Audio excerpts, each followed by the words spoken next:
Las autoridades de aplicación de la ley han arrestado a uno de los asesinos a sueldo más notorios en la historia del estado. Es un asesino tan despiadado, le llaman el hombre de hielo. Esto es injustificado, innecesario. Estos chicos ven demasiadas películas. Un hombre autónomo del condado de Bergen está tras las rejas acusado de 5 asesinatos y los fiscales están investigando su participación en decenas más. Tras ser sentenciado por 2 homicidios, admitió otros 2 en el tribunal hoy. Disparé a George Maligan 5 veces. Luis Masgay el 1 de julio 1981. Le disparé una vez en la parte trasera de la cabeza. No me arrepiento de nada excepto de lastimar a mi familia. Lo único de lo que me arrepiento. No busco perdón y no me estoy arrepintiendo, pero quiero que mi familia me perdone. Esto nunca sería yo, esto no sería yo.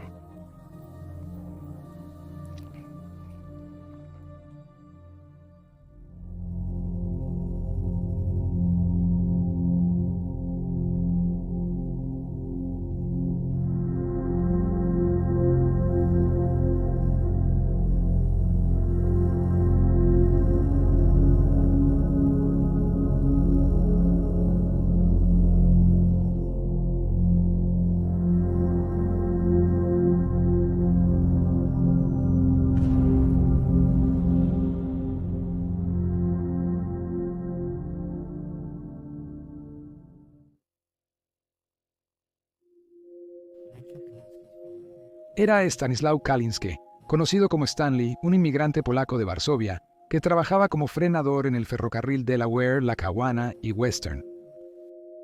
Su madre, Anna McNally, nació de padres irlandeses y fue criada en un orfanato con sus 2 hermanos después de que ambos padres murieron. Anna tuvo un tiempo brutal en el orfanato. Fue abusada sexualmente por un sacerdote desde los 10 años y las monjas sádicas le inculcaron el temor a Dios a golpes. Al crecer, Anna llamó la atención de Stanley, quien le propuso matrimonio en 3 meses. Se casarían en julio de 1925.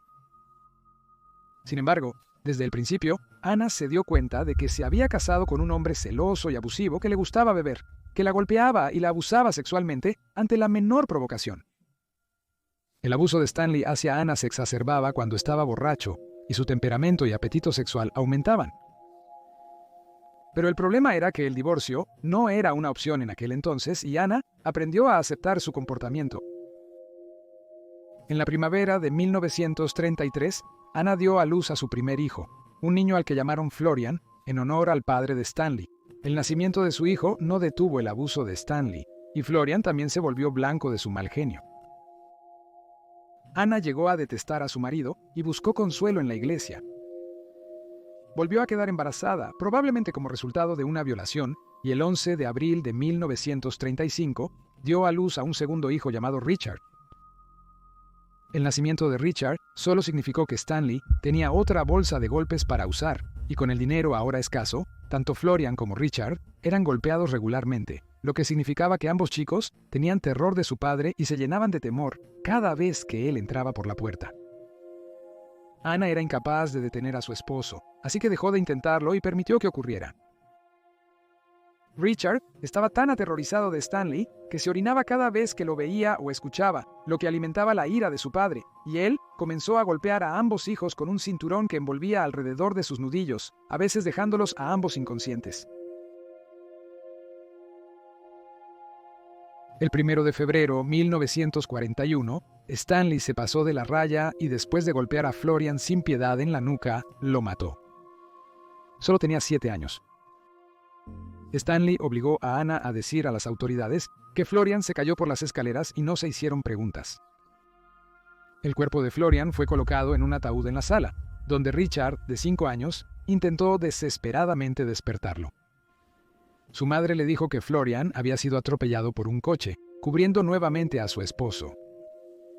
Richard ahora tenía que enfrentar solo las palizas de su padre y a menudo estaba tan golpeado y magullado que no iba a la escuela.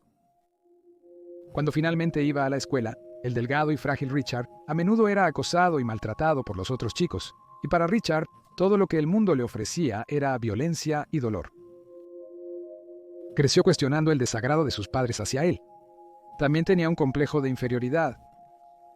Después de que los otros niños se burlaran de su apariencia y su ropa desgastada, no tenía amigos ni confianza en sí mismo. El 27 de septiembre de 1942, Anna dio a luz a una hija a la que llamaron Roberta. En mayo de 1944 tuvo otro hijo llamado Joseph, quien, como su hermano Richard, se convirtió en un asesino despiadado y fue encarcelado en 1971 por violar y asesinar a una niña de 12 años. Tener 2 bebés más en la casa solo empeoró las cosas. Stanley comenzó a llevar mujeres desconocidas a casa y tener relaciones sexuales con ellas frente a su familia. Su actitud era que eso era su casa y podía hacer lo que quisiera. Richard creció odiando intensamente a su padre y desde una edad temprana comenzó a fantasear con matarlo. Finalmente, Stanley comenzó a salir con una mujer polaca, pasando menos tiempo en casa para alivio de su familia. Sin embargo, Anna se vio profundamente afectada por el abuso y su vida en general, y se volvió cada vez más religiosa, intentando inculcar el temor a Dios en sus hijos. Richard, a regañadientes, se hizo monaguillo, pero al igual que su madre, descubrió que las monjas que le enseñaban eran malintencionadas y los sacerdotes sexualmente inapropiados. Llegó a detestar la iglesia casi tanto como detestaba a su padre. Tras la partida del padre de Richard, su madre batalló para alimentar a sus hijos. También se volvió tan cruel como su esposo. Fue en esta época que Richard inició su vida criminal, robando comida para alimentar a la familia. Al principio, su madre estaba horrorizada con el robo y lo golpearía con cualquier cosa que pudiera tener a mano, desde escobas y cepillos para el cabello hasta ollas y sartenes, a menudo dejando a Richard cubierto de moretones. Sin embargo, eventualmente aceptó las ofrendas que él traía a casa y dejó de castigarlo, viéndolo como el hombre de la casa que necesitaba proveer para la familia. No es sorprendente que Richard comenzara a mostrar la misma ira irracional que su padre.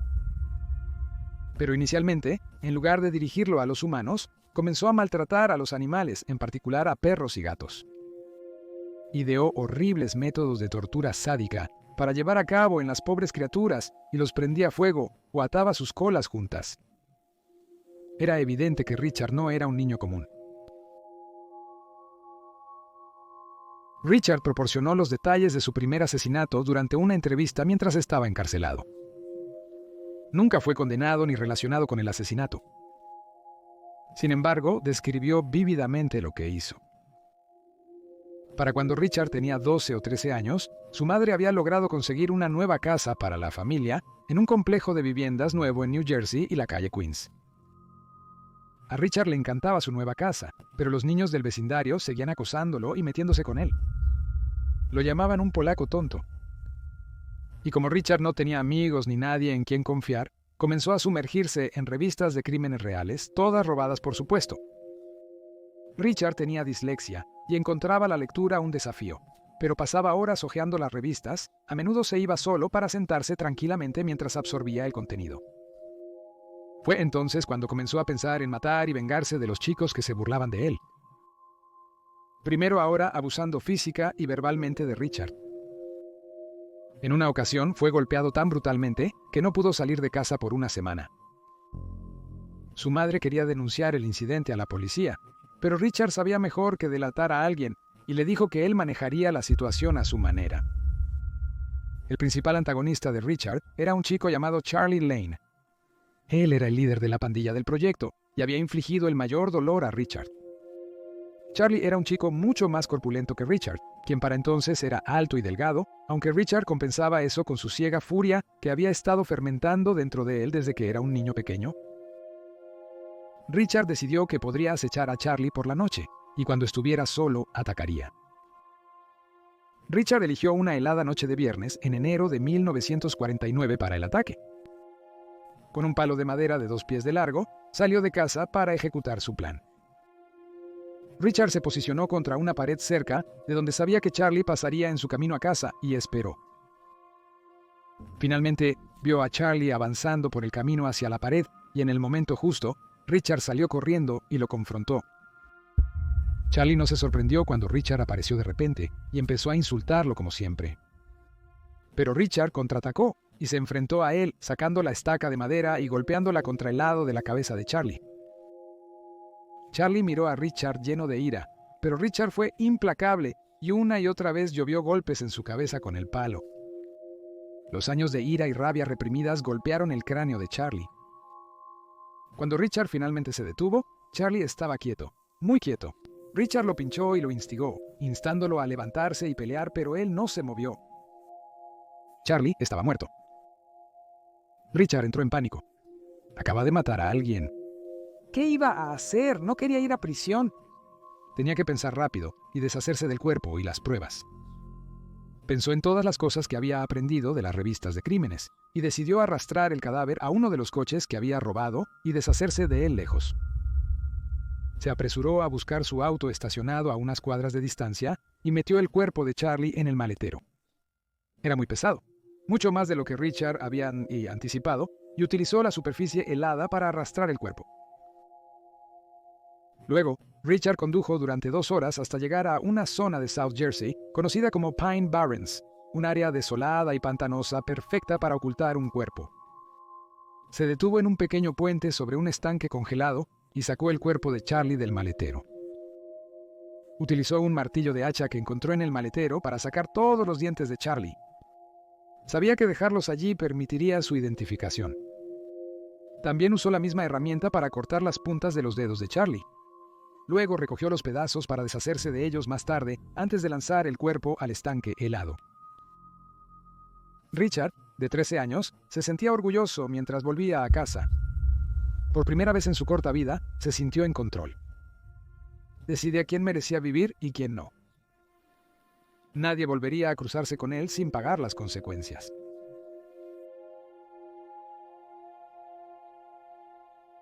Nadie relacionó la desaparición de Charlie con Richard, pero sin su influencia, los otros chicos del barrio se alejaron de Richard. Desde el asesinato, adquirió un aire de arrogancia y agresión.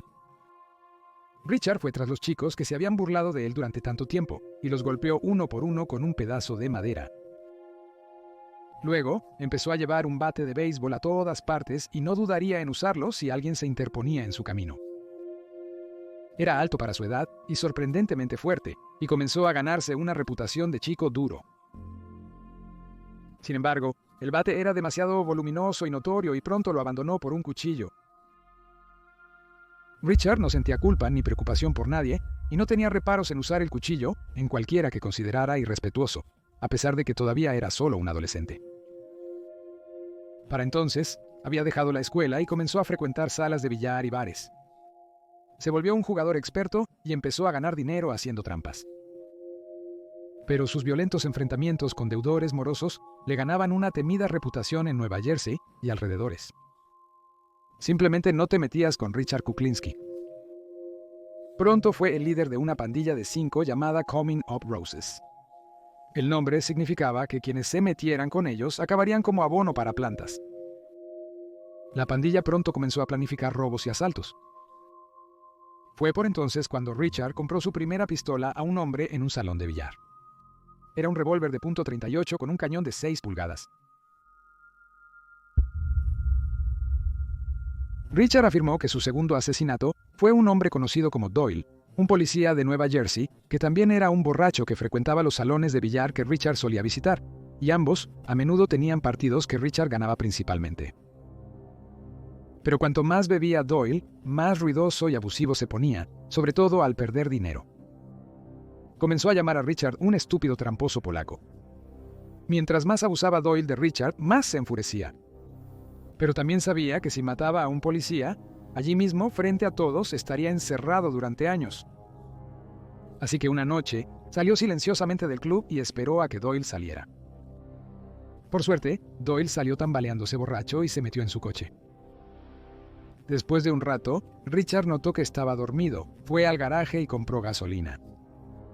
Luego vertió el combustible a través de la ventana del coche sobre el dormido Doyle y lanzó un fósforo. Richard se echó hacia atrás y observó cómo Doyle era consumido por una bola de fuego. De hecho, disfrutaba del olor de la carne quemada y de escuchar los gritos de Doyle mientras era quemado vivo. Satisfecho consigo mismo, Richard se fue a dormir. Nunca le contó a nadie lo que había hecho, ni siquiera a los miembros de su pandilla. Richard, de 14 o 15 años, durmió profundamente esa noche sin remordimiento ni culpa. A los 16 años, Richard era un joven atractivo, con cabello castaño claro, cuerpo delgado y rasgos eslavos. Empezó a llamar la atención de mujeres mayores en clubes y bares. A Richard le agradaba la atención, por lo que empezó a vestir con más elegancia y a cuidar su imagen. Y finalmente conoció a Linda, de 25 años, con quien se mudó a vivir. Para entonces Richard había llegado a odiar a su madre y la visitaba cada vez menos. Su relación con su hermana se había deteriorado y la consideraba una mujer promiscua. Su hermano Joseph seguía el mismo camino. Y aunque Richard intentó intervenir y hacer que su joven hermano fuera a la escuela, era inútil. Después de que Richard se mudó, descubrió que su padre había comenzado a aparecer de nuevo, abusando de su madre, y aunque había perdido todo el respeto por su madre, rastreó a su padre, puso un .38 en su cabeza, tiró del martillo y le advirtió que si alguna vez se acercaba a la familia de nuevo, lo mataría. Dijo más tarde, uno de los mayores arrepentimientos de su vida fue no matar a Stanley, a quien nunca se refirió como papá, allí mismo. La pandilla Coming Up Roses estaba ganando notoriedad.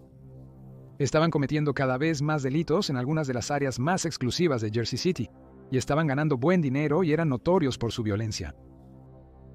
Richard, el líder pandillero, pronto adquirió gusto por el juego, la bebida y era conocido por sus extravagantes trajes. No pasó mucho tiempo antes de que llamara la atención de Carmine Genovese, sin relación alguna con el infame jefe de la mafia Vito Genovese. Aunque similar en sus tratos, era un hombre muy rico y poderoso en Jersey City. A Carmine le impactó la nueva banda de Rose. Estaba ansioso por incluirlos en su operación. Pero antes debían completar la inducción. Les prometió que si lo hacían bien, podrían ganar mucho dinero. Carmine entregó a Richard la foto de un hombre de Lincoln Park, indicando que debe marcharse. Richard sabía que esta era su gran oportunidad. Si pudiera entrar en el crimen organizado, estaría hecho. Sabía que la mafia controlaba todo en Jersey City entonces. Richard acordó que él y su pandilla harían el trabajo, aunque al discutirlo después con los otros miembros no estaban tan seguros. El asesinato a sangre fría era algo completamente distinto a lo habitual. A pesar de su renuencia, Richard logró que estuvieran de acuerdo. Richard sería el conductor, y un hombre llamado John Wheeler accedió a apretar el gatillo. La pandilla condujo a la dirección de la marca, y mientras esperaban en el coche, él salió de su casa. Richard le indicó a John que disparara, pero él no pudo. Se congeló. Siguieron al objetivo mientras se alejaba y decidieron intentarlo nuevamente cuando se detuvo en los semáforos. Pero de nuevo, cuando se colocaron a su lado, John no pudo disparar. Continuaron siguiéndolo hasta un bar y Richard agarró la pistola y dijo que él lo haría. Se sentaron y esperaron a que saliera el objetivo, y sin decir una palabra a los demás, Richard se acercó al hombre, le puso la pistola en la cabeza y le disparó. Luego, volvió tranquilamente al coche y la pandilla se marchó. Al día siguiente, cada uno recogió $500 de Carmine, y la puerta al crimen organizado ahora estaba firmemente abierta.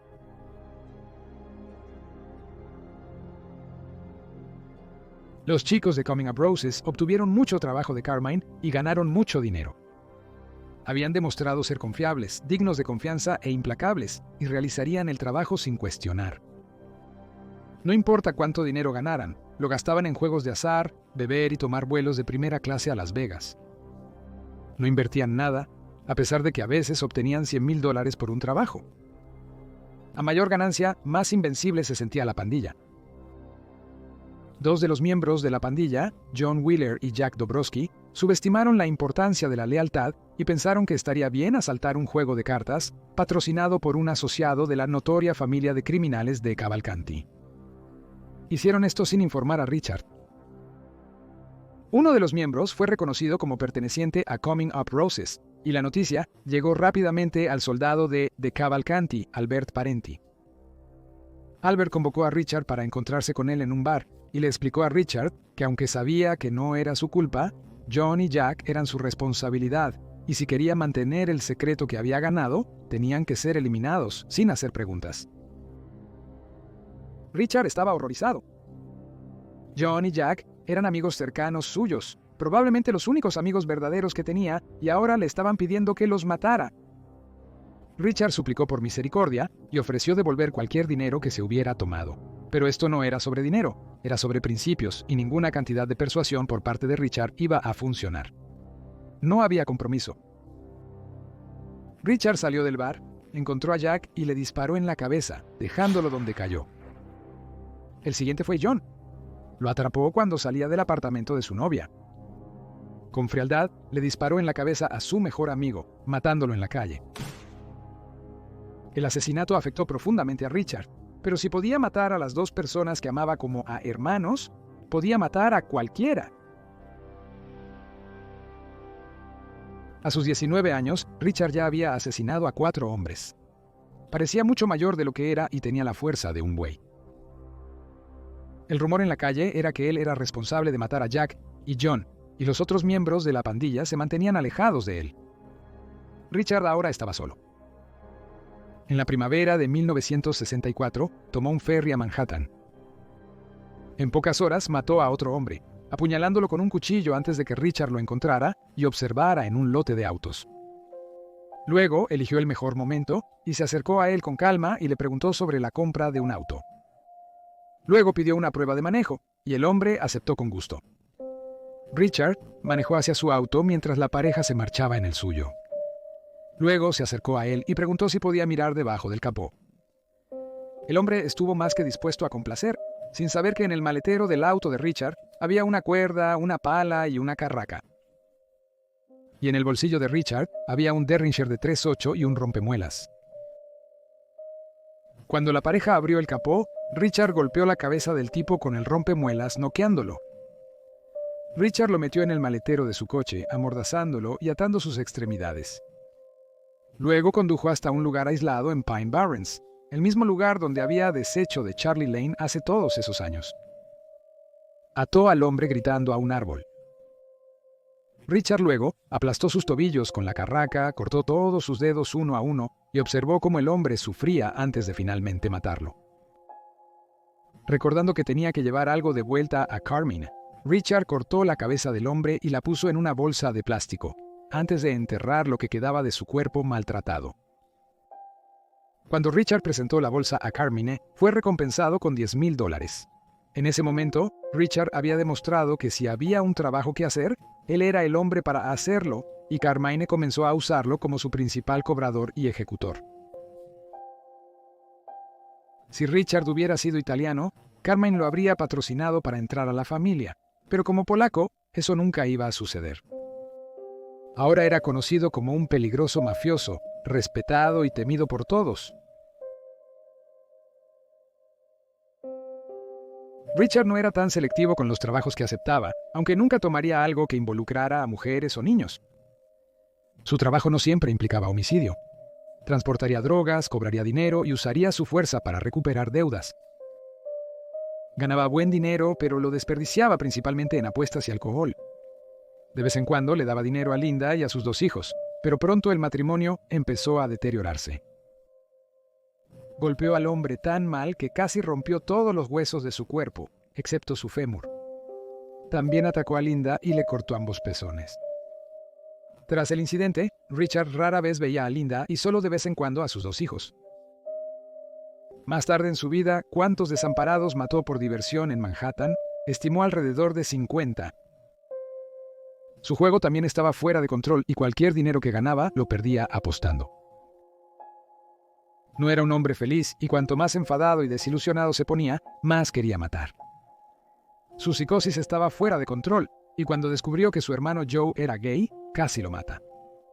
Lo golpeó sin piedad y después se distanció de él durante muchos años. Richard también perdió a Carmine, uno de sus primeros aliados. Fue asesinado de un disparo en la cabeza mientras cocinaba en su cocina. Con el trabajo escaseando y sus deudas saliéndose de control, Richard finalmente consiguió un trabajo honesto con la compañía de camiones, aunque pronto convirtió esto en un negocio lucrativo y comenzó a robar las mercancías y a secuestrar los camiones.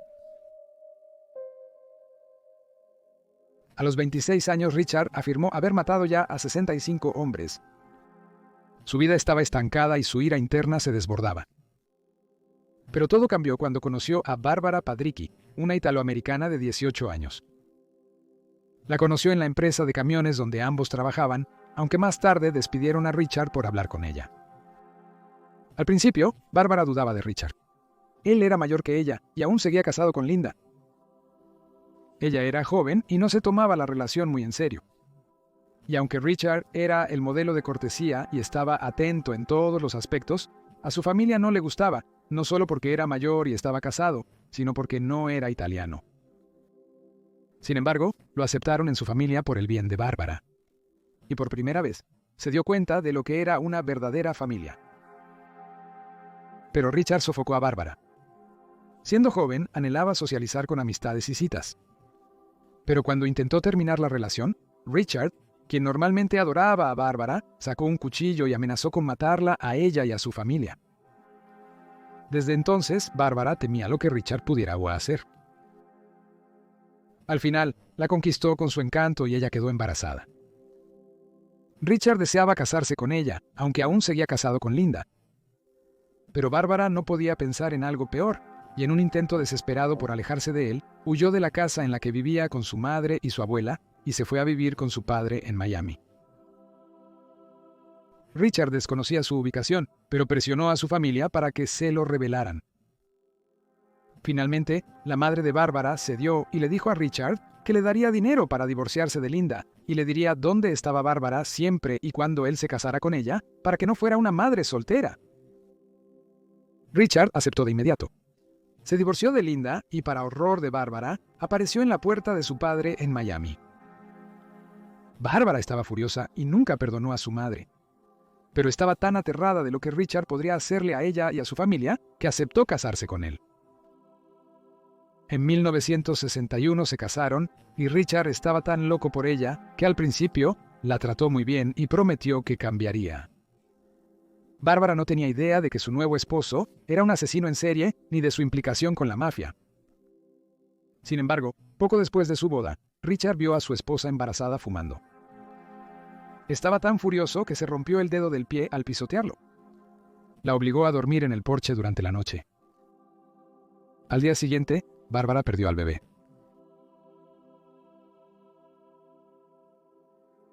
En octubre de 1962, Bárbara y Richard volvieron a Nueva Jersey y Richard estaba resuelto a reformarse. El tío de Bárbara le consiguió un trabajo en un laboratorio de cine del siglo XX en Manhattan y Richard progresó rápidamente a impresor y comenzó a piratear películas de Disney. La pareja obtuvo un pequeño apartamento y Bárbara estaba embarazada nuevamente, pero perdió al bebé por un aborto espontáneo. Para entonces, Richard golpeaba regularmente a su esposa por la más mínima cosa, y cuando ella estaba embarazada por tercera vez, la golpeó tan mal que también perdió a ese hijo. Bárbara quedó embarazada por cuarta vez, pero el dinero escaseaba y no pasó mucho tiempo antes de que Richard recurriera de nuevo al crimen. Comenzó a hablar con su jefe Paul, que le contó a Richard lo lucrativo que era la industria de la pornografía. Richard pronto involucró a algunos de los chicos corruptos del laboratorio de cine y comenzaron a distribuir y contrabandear pornografía hardcore. Esto llevó a que Richard fuera presentado a Anthony Agrida, un asociado de la familia criminal Gambino, y Richard comenzó a vender pornografía pirata a la familia Gambino, quienes tenían control sobre todas las tiendas para adultos en todo Estados Unidos. Las horas extras de Richard en el laboratorio molestaban a algunos compañeros y un miembro del sindicato lo confrontó por ello. Como siempre, Richard respondió con violencia y mientras discutían le lanzó un golpe. No tenía la intención de matarlo, pero él golpeó su cabeza al caer y murió instantáneamente. Richard tuvo que pensar rápido, así que consiguió una cuerda y colgó al tipo del cuello de un árbol para hacerlo parecer un suicidio. Como en sus asesinatos previos, Richard nunca fue sospechoso. Finalmente, Richard dejó el laboratorio de cine y se concentró únicamente en películas para adultos. Se asoció con Paul Rothenberg y Tony Agrila, quienes fueron responsables de casi toda la pornografía producida en Nueva York. Hizo un trato con ellos, Suministraban los envíos de películas, él las vendía al por mayor en la costa este y tomarían su parte cuando fuera pagado. La empresa fue rentable, pero Richard cometió un error casi fatal. En lugar de pagar a Rosenberg y Aguilar lo que les debía, utilizó el dinero para expandirse en la producción de películas pornográficas. Richard contrató a personas para hacer las películas. Nunca asistió a las grabaciones. Y aunque las personas que participaban en tales cosas eran deshonestas, todo lo que le interesaba era el dinero que estaba ganando. Retener dinero de Rothenberg y Aguilar significaba que cuando su socio silencioso, Roy DeMeo, se involucraba, al igual que Richard, DeMeo era un asesino psicópata fuera de control y un asociado de la familia del crimen Gambino, que venía con su propia infame reputación como un cruel sicario.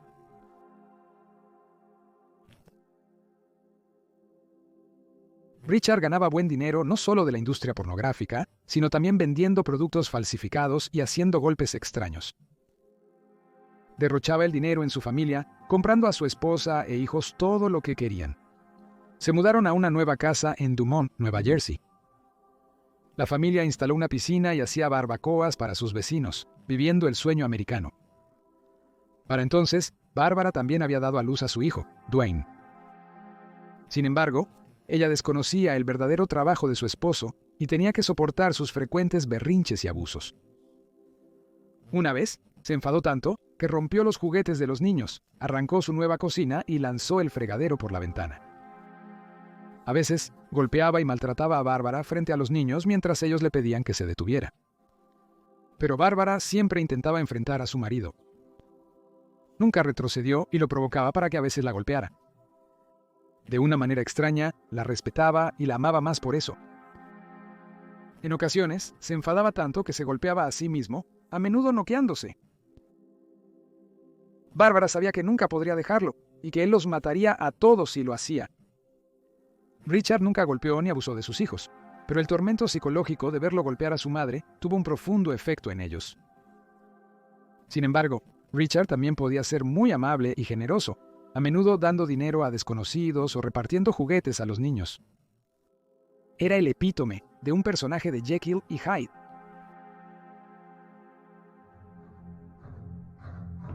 Roy DeMere llamaba cada vez más a Richard para que hiciera trabajos especializados para él, y ahora su principal ocupación era matar por dinero. Habría llegado a ser aún más sádico en sus métodos, dejando montones de personas muertas, a menudo mutiladas, torturadas, quemadas, enterradas vivas, alimentadas a ratas o cangrejos o arrojadas a pozos sin fondo. Vermeer era el sicario principal para los Gambinos y otras familias de la mafia, y Richard era su sicario principal. Richard trabajaba para los Gambinos, pero al no ser italiano, nunca sería parte de ellos. Podía trabajar para todas las familias del crimen de la costa este, incluyendo a los Pontes y Cavallante de Nueva Jersey, así como a los Gambinos, Lucasi, Columbo, Genovese y Bonanos de Nueva York. Ejecutaba cada crimen con una planificación meticulosa, sin dejar rastro alguno. Una de sus tareas era alimentar a las ratas o tiburones con personas. Cualquiera que no pagara sus deudas a las grandes familias del crimen podía esperar una visita de Richard y a menudo sufría una muerte lenta y tortuosa. Richard parecía no tener piedad alguna.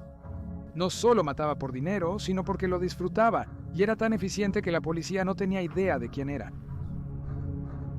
A veces se requería que Richard deshiciese de los cuerpos de cierta manera, y a menudo los cuerpos eran metidos en barriles de aceite y se les prendía fuego antes de ser enterrados o aplastados para formar un cubo y venderse como chatarra a la industria japonesa de fabricación de automóviles. Richard diría más tarde que esto es lo que le sucedió a Jimmy Hoffa, aunque no hay pruebas de esto. Kuklinski también experimentó con cuero crudo húmedo, que envolvería alrededor del cuerpo de una víctima antes de dejarlo al sol para que se secara y se envolviera firmemente alrededor de sus extremidades y genitales. Luego los lanzaría a las ratas para ser comidos vivos. A veces, Richard volvía a la escena para verificar que las ratas cumplieran su función, y solo hallaba huesos roídos. Las ratas despojarían la carne de sus cuerpos en horas. Richard incluso comenzó a filmar estos golpes y a verlos de nuevo. Las imágenes eran tan espantosas que incluso el psicópata asesino Roy DeMille no podía soportar verlas. Richard se mantuvo fuera del radar porque principalmente trabajaba solo, Siempre planeaba perfectamente, siempre usaba guantes y rara vez daba su nombre a alguien, aparte de sus confidentes más cercanos, aunque incluso esos solo lo conocían como Big Rich. Eso, sumado a que la mayoría de las familias del crimen tenían policías en su nómina que podían sacarlos de apuros si era necesario, permitía que Richard continuara con su racha de asesinatos, sin control ni detección. Muerte de Carlo Gambini. En 1976, Carlo Gambini, el jefe de la familia criminal más grande y exitosa de la historia, murió de causas naturales. Su muerte sacudió a la familia y el trabajo principal fue entregado a su cuñado, Paul Castellano. Esto resultó ser un error. Le faltaban los instintos astutos de Carlo y pronto cometió errores. No detectó los dispositivos de vigilancia y escucha instalados por el Federal Bureau of Investigation en su casa y los lugares que visitaba. Sin embargo, tras la muerte de Carlo, surgió una oportunidad para que Roy Demio fuera ascendido, y para la primavera de 1976, Demio finalmente estaba oficialmente en la organización Gambino. Fue un sueño hecho realidad para Demio. Era un amigo cercano del jefe de la familia Gambino, y así como a él le llegaba más trabajo, a Richard también le llegaba más trabajo, y promediaba de 4 a 6 contratos cada mes. La reputación de Roy Demeo como un asesino despiadado y frío como la piedra se había extendido por todas partes y se le consideraba el asesino letal indiscutible de la familia Gambino. Nadie se acercaba a la extraordinaria crueldad de Demeo y su banda de asesinos en serie, y Richard era una parte intrincada de su máquina de matar. Era convocado para realizar cualquier asesinato atroz que Demeo exigiera, y había mucho de eso. Demeo asesinó o mandó a matar a todo aquel que se interpusiera en su camino, lo faltara al respeto o representara una amenaza. A menudo de la manera más cruel. A diferencia de Richard, no era un asesino callado. Se rodeó de una pandilla de asesinos psicóticos, fiesteros y drogadictos, lo que finalmente sería su perdición. Richard, ahora socio de Demeo en el negocio del porno, a pesar de su apariencia amigable, todavía albergaba un ferviente resentimiento hacia él. Y aún prometió en su cabeza que un día lo mataría. Demeo introdujo a Richard a la práctica de alimentar víctimas a los tiburones. Él lo vio cuando Demeo lo llevó con algunos de sus secuaces a pescar en la bahía de Sheep's Head. Cuando el barco estaba lejos en el mar, Demeo acusó a uno de sus sicarios de ser soplón, le disparó sin matarlo y lo arrojó a los tiburones. La experiencia divirtió y emocionó a Richard, dándole otro método para deshacerse de los cuerpos. Por esa época, Richard también consideró el envenenamiento como método para asesinar. Aún era amigo de Phil Solomon y sabía que si alguien podía conseguir lo necesario para matar a un hombre, sería él. Phil presentó a Richard a un hombre llamado Paul Hoffman, quien no solo podía conseguirle a Richard todo el veneno que necesitaba, sino que también le dio instrucciones sobre las cantidades a usar y cómo administrarlas para un efecto máximo. Richard se decidió por el cianuro. Richard y el cianuro resultaron ser una combinación letal. Lo inyectaba o lo ponía en bebidas, espolvoreado en comida o mezclado con una línea de coca. Richard se convirtió en un experto en la aplicación de sustancias mortales, y sus servicios eran cada vez más solicitados que nunca. Empezó a administrar el veneno con una pistola tranquilizante tras ver un programa de vida silvestre. A veces utilizaba este método para sedar a una marca que quería torturar antes de matarla. El 14 de febrero de 1975, desapareció el líder sindical y activista estadounidense, Jimmy Hoffa. Su caso sigue siendo comentado hasta la fecha, y su legado aún genera debate. Se sabe que Hoffa estuvo involucrado en el crimen organizado, y siempre se ha creído que la mafia lo asesinó y deshizo de su cuerpo. Después del arresto de Kuklinski, afirmó que un asesino a sueldo llamado Sal Bregulio fue el responsable del asesinato de Hoffa, y cuando se corrió la voz de que estaba hablando del asesinato con la policía, los restos de Hoffa fueron desenterrados por la mafia, compactados en el maletero de un coche y exportados como un cubo a Japón. Luego, Richard fue puesto a cargo de hacer callar a Sal. El golpe ocurrió en Little Italy, Nueva York, y se consideró como otro asesinato más relacionado con la mafia. Si las afirmaciones son ciertas, solo Richard lo sabe.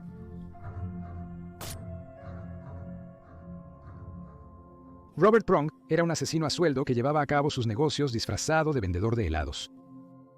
Richard se hizo amigo de él después de que sus caminos se cruzaran varias veces, quedando impresionado con el disfraz de Mr. Softy. Richard descubrió que Mr. Softy usaba varias armas para matar, como granadas y veneno. No obstante, Prong rociaba su veneno con un frasco atomizador. Mezcló cianuro con dimetilsulfóxido, que puede ser fácilmente absorbido a través de la piel. Richard pronto adoptó este método de matar. Richard y Prong eran espíritus afines, cuya pasión en la vida era matar, y ambos llevaron a cabo múltiples contratos para la mafia. Richard y Prong pronto se hicieron compañeros de trabajo, impresionados por los métodos del otro.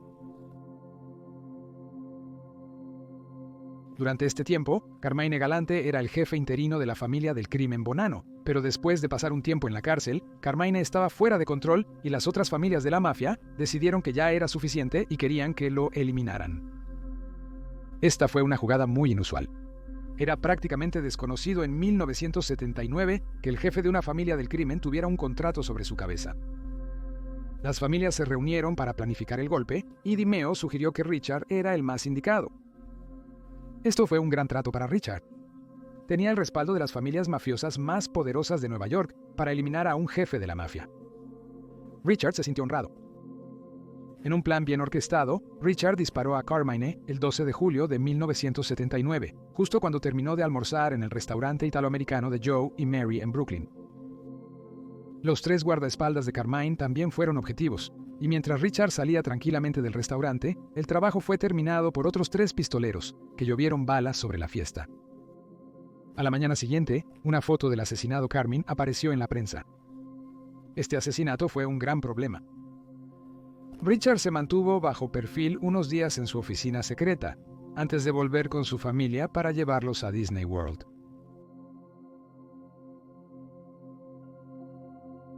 El 1 de febrero de 1980, Richard y su socio George Malaband iban conduciendo a Nueva Jersey. Después de una discusión durante la cual Malaband amenazó a la familia de Richard, Richard de repente detuvo la camioneta. Sacó inesperadamente el revólver calibre .38 de su bolsillo y disparó 5 veces a Malaband en el pecho.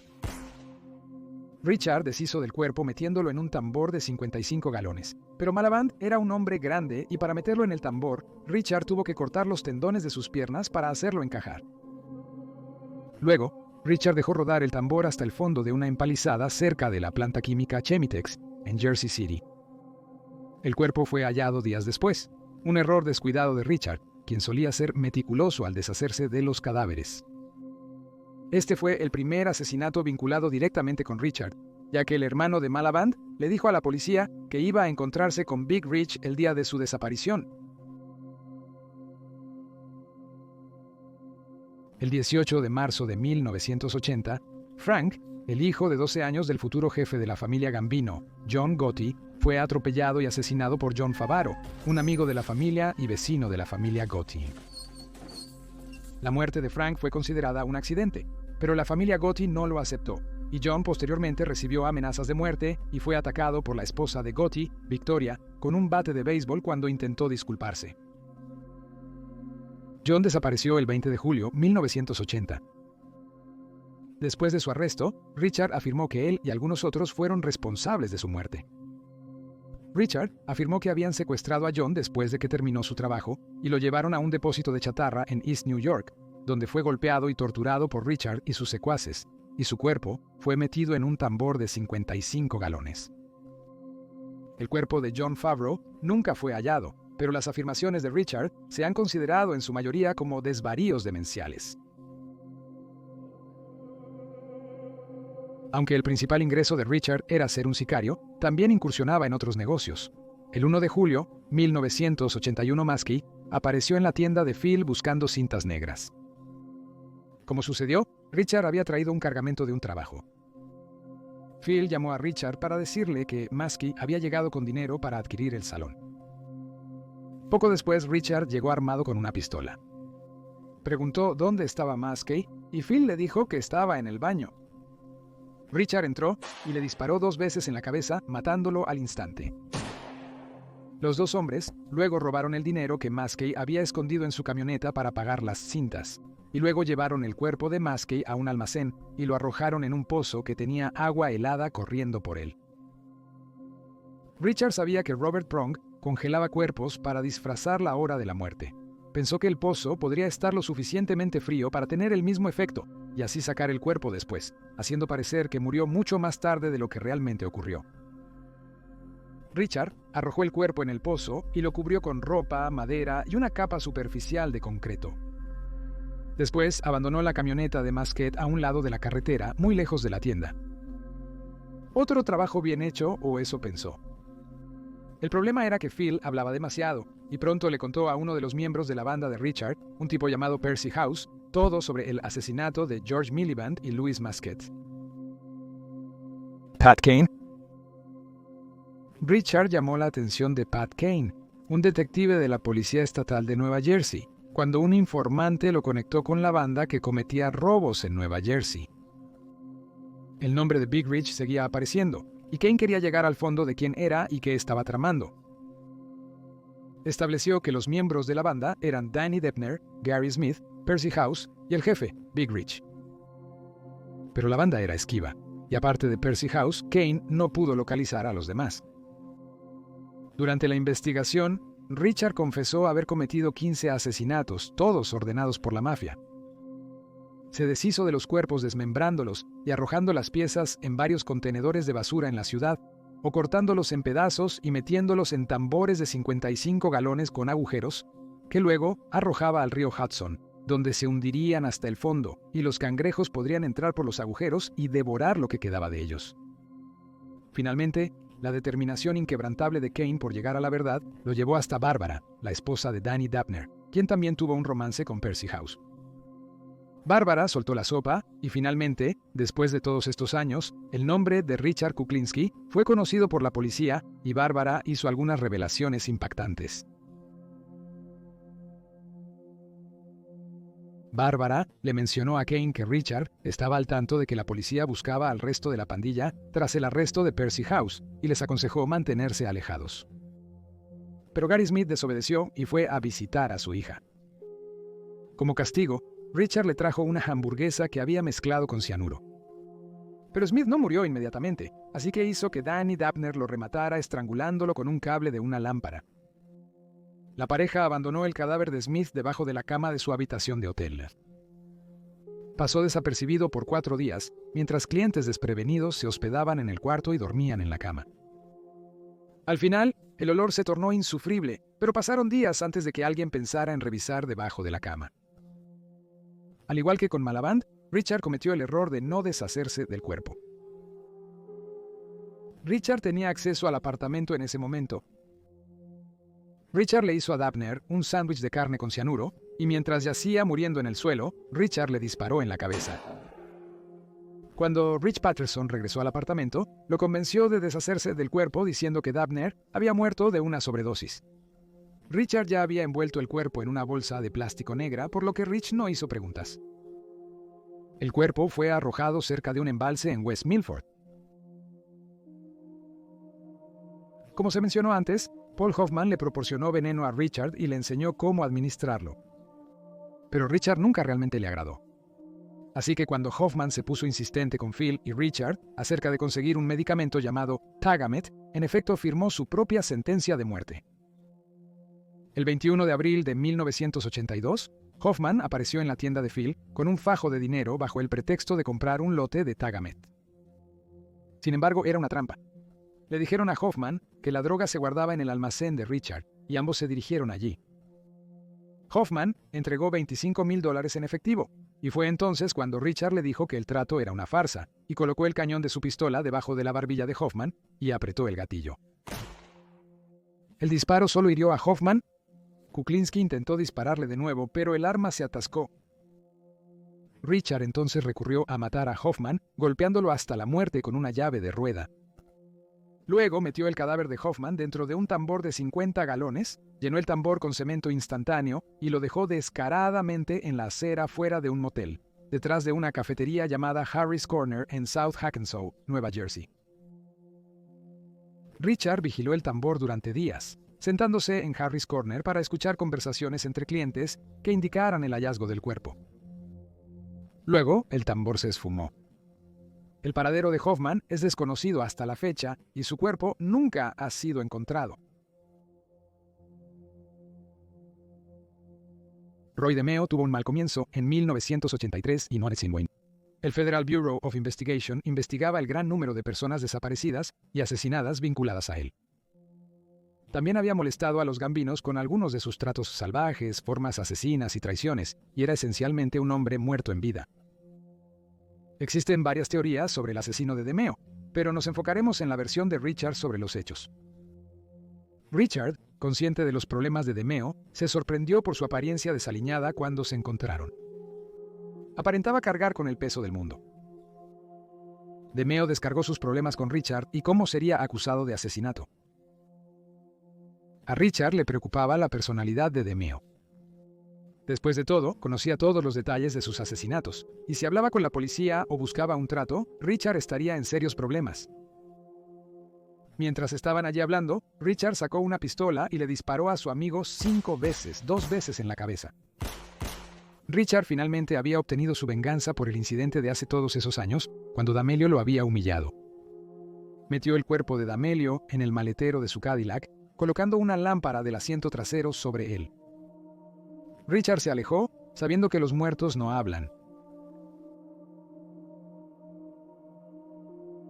En 1984, Robert Prong, alias Mr. Softy, le pidió a Richard que matara a su ex esposa y a su hijo de 8 años. Aunque Richard era un asesino despiadado, se negó ya que nunca mató a mujeres o niños. El colmo para Richard fue descubrir que Prong planeaba envenenar un embalse con ricina para matar a una familia. Richard estaba indignado por el plan y los dos hombres se pelearon y Prong amenazó a Richard diciéndole: «Sé dónde vives». Richard sabía que Prong era capaz de todo, por lo que debía ser eliminado. El 10 de agosto de 1984, Prong fue hallado muerto en su camión de Mr. Softy con 2 balazos en el pecho. Poco después del asesinato de Prong, Richard dejó de alquilar el almacén donde había cometido múltiples asesinatos. Pero primero tuvo que recuperar el cuerpo de Louis Masquet del Pozo. Como Richard había esperado, el cuerpo había sido perfectamente preservado por el agua helada, y aunque había sido asesinado 2 años antes, su cadáver estaba tan fresco como si hubiera muerto el día anterior. Richard arrojó el cuerpo, envuelto en plástico, en una zona poco conocida del norte de Nueva York. Sorprendentemente, el cuerpo fue hallado pocos días después.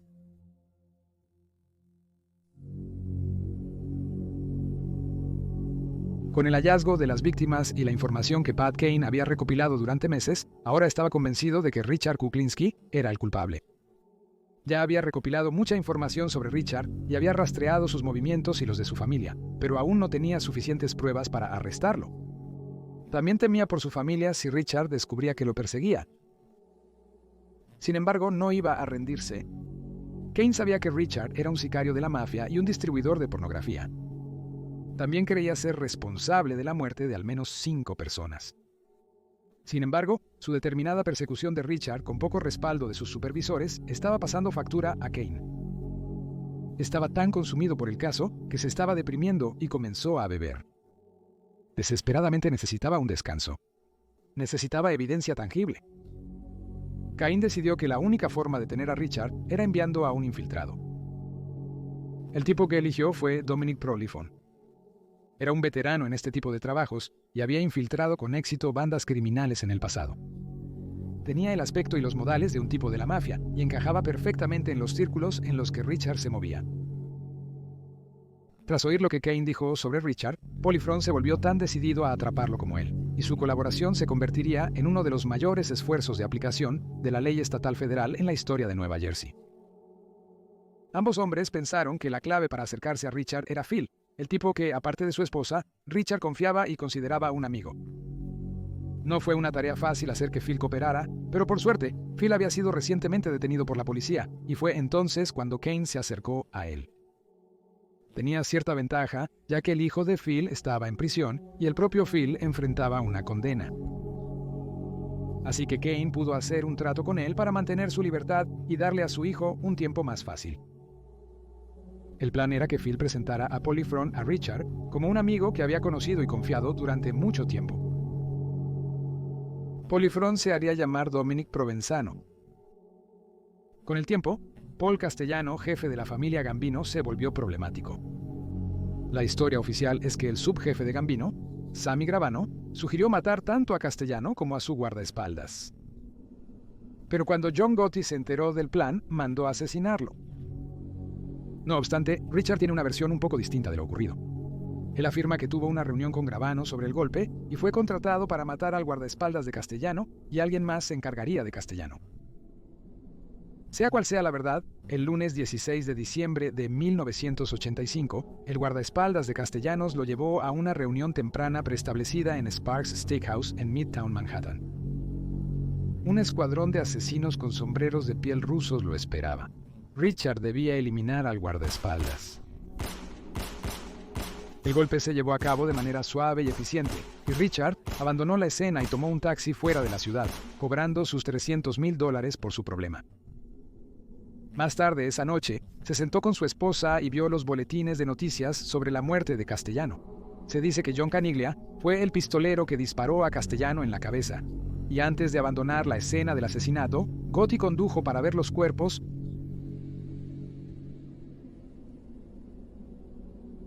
Finalmente, Richard accedió a ver a Phil Solomini, pero no en la tienda. Le advirtió que la policía lo buscaba y debía irse. Sin embargo, Phil insistió en que Richard viera a Polifrone, prometiendo conseguirle lo que quisiera. Richard dijo estar muy ocupado, pero preguntó si podía conseguirle cianuro. Polifrone era un cliente habitual en la tienda de Phil por más de un año, pero Richard nunca había ido. Seguía ocupado con sus negocios en el extranjero y golpes esporádicos. Así que Kane optó por un enfoque distinto. Conociendo el domicilio de Richard, optó por visitarlo. Él y un compañero llamaron a la puerta de Richard. Richard la abrió e invitó a los policías a entrar. Negó amenazadoramente conocer sobre los 5 asesinatos que Kane mencionó, pero admitió conocer a Roy DeMeo. Richard estaba furioso mientras acompañaba a los policías a la salida. ¿Cómo se atreven a visitar su casa? Decidió que Kane debía pagar con su vida. En las semanas posteriores, Richard acechó a Kane con el firme propósito de asesinarlo. Sin embargo, sabía que tendría que hacerlo parecer un accidente para evitar a la policía. Necesitaba cianuro. Richard no tenía proveedor ahora, ya que había matado a los 2 contactos que usualmente le suministraban, así que contactó a Phil y le preguntó sobre este tipo, Dominic.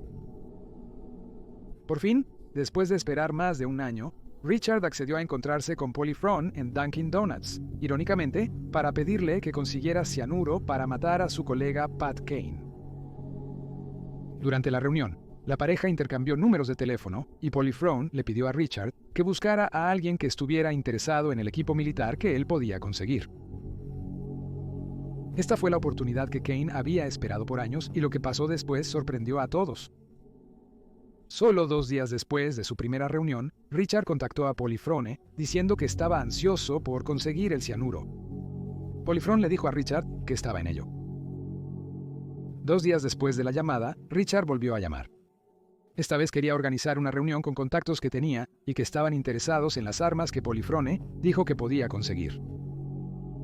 El corto plazo para estas solicitudes significaba que no había suficiente tiempo para poner en marcha la vigilancia o decidir cómo manejar la situación. La operación ahora era tomada en serio por el fiscal jefe Bob Carroll, quien la nombró Operación Iceman. Se decidió que había que retrasar a Richard. Hacía tiempo que habían renunciado a seguir a Richard. Era demasiado astuto para eso. Así que en su lugar, decidieron intervenir sus llamadas telefónicas y las de su familia. Richard no planeaba realmente hacer un trato de armas con Polifrone. No le agradaba el sujeto y pensaba usar a otro que tampoco le gustaba, llamado Tim, como señuelo para el trato. Después los asesinaría a ambos. Con esto en mente, el 25 de septiembre de 1986, Richard llamó a Polifrone desde un teléfono público para organizar el trato. Polifrone devolvió la llamada de inmediato con todo listo para tender la trampa. Sorprendentemente, Richard cayó de lleno en la trampa. Después de que Polifrone habló con Tim sobre el trato de armas, pidió hablar de nuevo con Richard. Polifrone era bueno, hablaba, y Richard cantaba como un canario. Aceptó proporcionar silenciadores a Polifrone. Luego Polifrone lo presionó sobre para qué quería el cianuro. Richard le dijo que era para eliminar unas ratas. También entró en detalles de cómo usarlo como spray para que fuera más difícil de detectar y cómo lo había usado en varias ocasiones. Protophone fue más allá y preguntó a Richard si estaría dispuesto a llevar a cabo un par de contratos para él. Richard aceptó si el precio era justo. Los hombres acordaron seguir en contacto y Richard le dio a Protophone un nuevo número de buscapersonas. Richard no sabía que al colgar el teléfono había firmado su propia orden de arresto. La confesión completa quedó grabada. Intentar retrasar constantemente a Richard no fue una buena jugada y eventualmente perdió interés en hacer negocios con Proliphron, y sus llamadas telefónicas se volvieron atónitas con Richard, obviamente desinteresado, creyendo que Proliphron lo estaba engañando. Pronto Richard dejó de comunicarse con Proliphron por completo y faltó a las reuniones acordadas. Richard aún deseaba asesinar a Kane y agregó a Proliphron a su lista de objetivos. Aún viajaba con frecuencia a Zúrich y asesinaba a quienes se interponían en su camino, pero dejó de obtener cianuro de Proliphron y empezó a buscarlo en otros lugares. La policía desconocía los viajes de Richard a Europa, pero para intentar localizarlo, Kane y un colega visitaron nuevamente su casa. Bárbara abrió la puerta, pero negó saber dónde estaba Richard. Le informaron que lo buscaban por un homicidio. Esta fue la primera vez que Bárbara cuestionó lo que Richard estaba haciendo. Jamás cuestionó el origen de todo ese dinero. Sabía que él tenía tratos sospechosos, pero no que estaba involucrado en asesinatos. Richard estaba furioso cuando descubrió lo que le dijo la policía. Solo buscaba apartar a Kane. Estaba desesperado, pero aún no podía conseguir el cianuro necesario para el trabajo. Richard, desesperado, consideró darle otra oportunidad a Proliphron. Acordaron encontrarse, y nuevamente Richard habló extensamente sobre cómo matar con cianuro y cómo deshacerse del cuerpo en un pozo profundo. Además, le confesó a Proliphron que en una ocasión congeló un cadáver para falsear la hora del deceso. La pareja también discutió asesinar a un joven narcotraficante judío. Proliphron quería ser eliminado. Todas estas admisiones quedaron registradas. Aunque Proliphron ya había descubierto que Richard solo le decía estas cosas porque planeaba matarlo después de que él entregara el cianuro. La pareja acordó encontrarse de nuevo, y Proliphron había ideado un plan elaborado para usar el cianuro que obtuvo para matar al traficante de drogas judío envenenando un sándwich de huevo. Richard siguió con la trama, pero en su mente solo iba a volar a ambos. La reunión se organizó para el 17 de diciembre de 1986. Richard se reunió con Proliphron la mañana del 17 de diciembre, según lo planeado. Él entregó los sándwiches de huevo y los frascos de cianuro, y el plan era que Richard saldría a buscar la coca para el traficante y la devolvería en su furgoneta. Después de que el traficante entregara el dinero, todos irían a un café y Richard serviría el sándwich envenenado. Proliphron afirmó que buscaría al traficante en 30 minutos. Sin embargo, Richard olía a ratón. No estaba seguro, pero intuía que algo andaba mal. Planeó mentalmente atraer a ambos de vuelta al almacén con la excusa de que la coca estaba allí, para luego matarlos. Mientras conducía, se preguntaba qué ocurría. Se detuvo y miró el frasco de cianuro. No olía ni parecía lo usual. Inseguro, compró la hamburguesa, mezcló parte con cianuro y se la dio a un perro callejero. Cuando no pasó nada, supo que le habían tendido una trampa. Richard no sabía qué estaba pasando. Tras la detención, los medios se regodearon con titulares sobre un sicario de la mafia, cuerpos congelados y envenenamientos que copaban las primeras planas. Richard pronto fue apodado el Hombre de Hielo. Bajo custodia, a Richard no le preocupaba su situación, sino que quería que la policía supiera que su esposa era inocente y no sabía nada.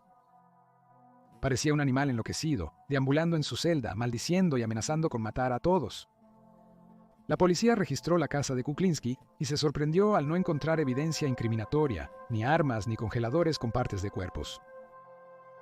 Richard siempre había sido cuidadoso de no llevar su trabajo a su hogar familiar, y decía la verdad cuando le dijo a la policía que Bárbara y su familia no tenían idea de lo que él estaba haciendo. Pronto liberaron a Bárbara de la custodia, aunque fue acusada de posesión de un arma automática de calibre 22 que se encontró debajo del asiento de un coche.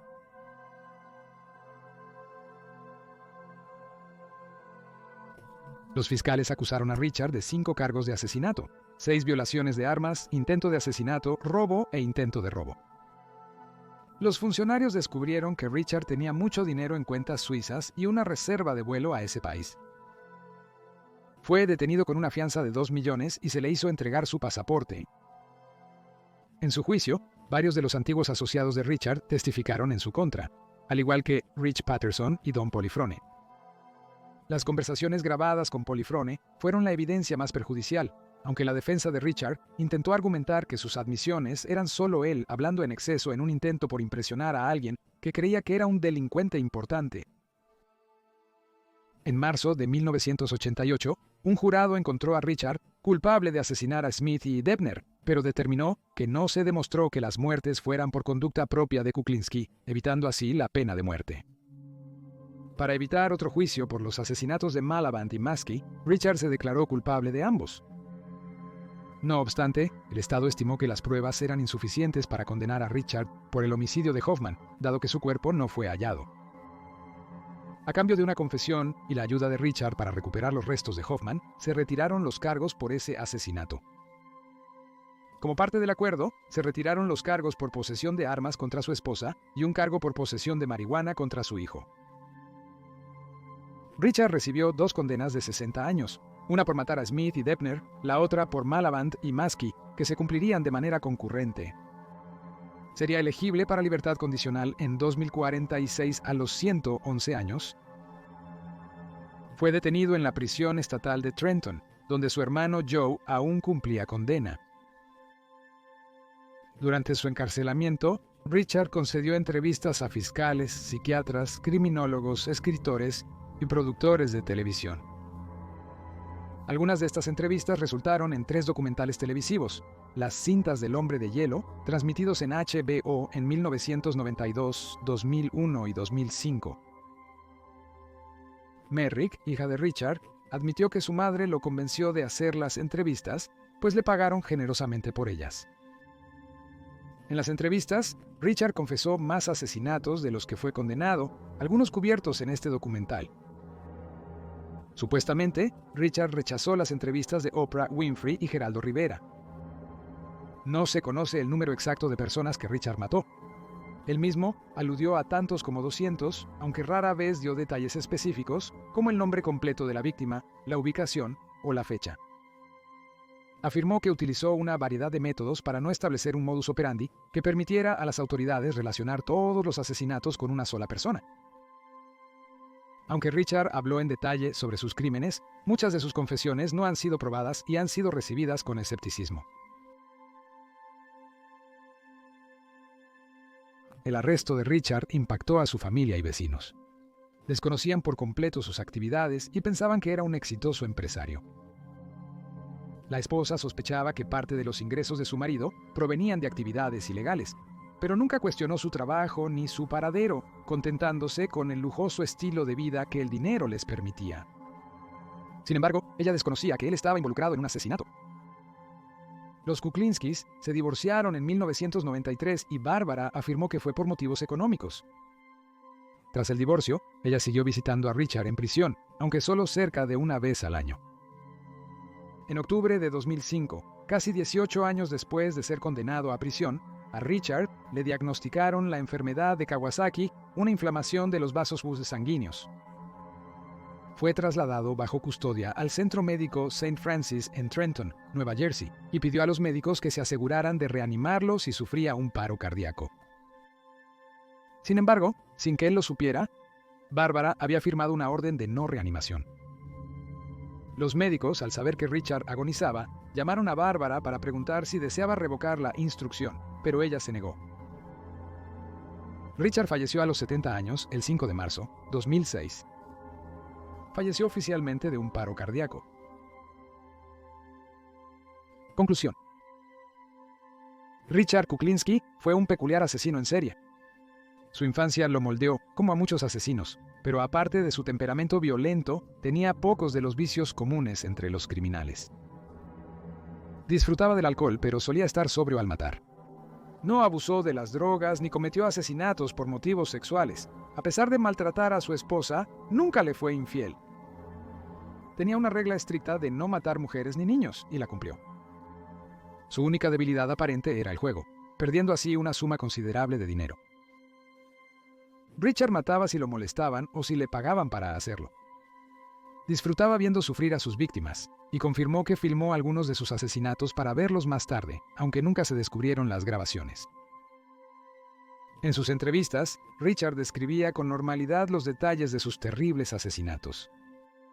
No se inmutó ante algunas de las horrendas descripciones que dio de un humano sufriendo en sus manos. A pesar de esto, quienes lo entrevistaron lo encontraron divertido, atractivo y les gustó. Su esposa dijo que amaba al Richard amable, pero odiaba al desagradable. Solo Richard sabe cuántas personas ya ha matado. Es común que los asesinos en serie admitan más asesinatos de los que en realidad cometieron después de ser atrapados. No cabe duda de que Richard era un psicópata sádico, pero no puedes evitar preguntarte si hubiera nacido en una familia normal y amorosa, podría haber crecido para ser una persona muy diferente. Parece sin lugar a dudas que fueron las circunstancias de su infancia y su educación las que crearon al monstruo en el que se convirtió, el Hombre de Hielo.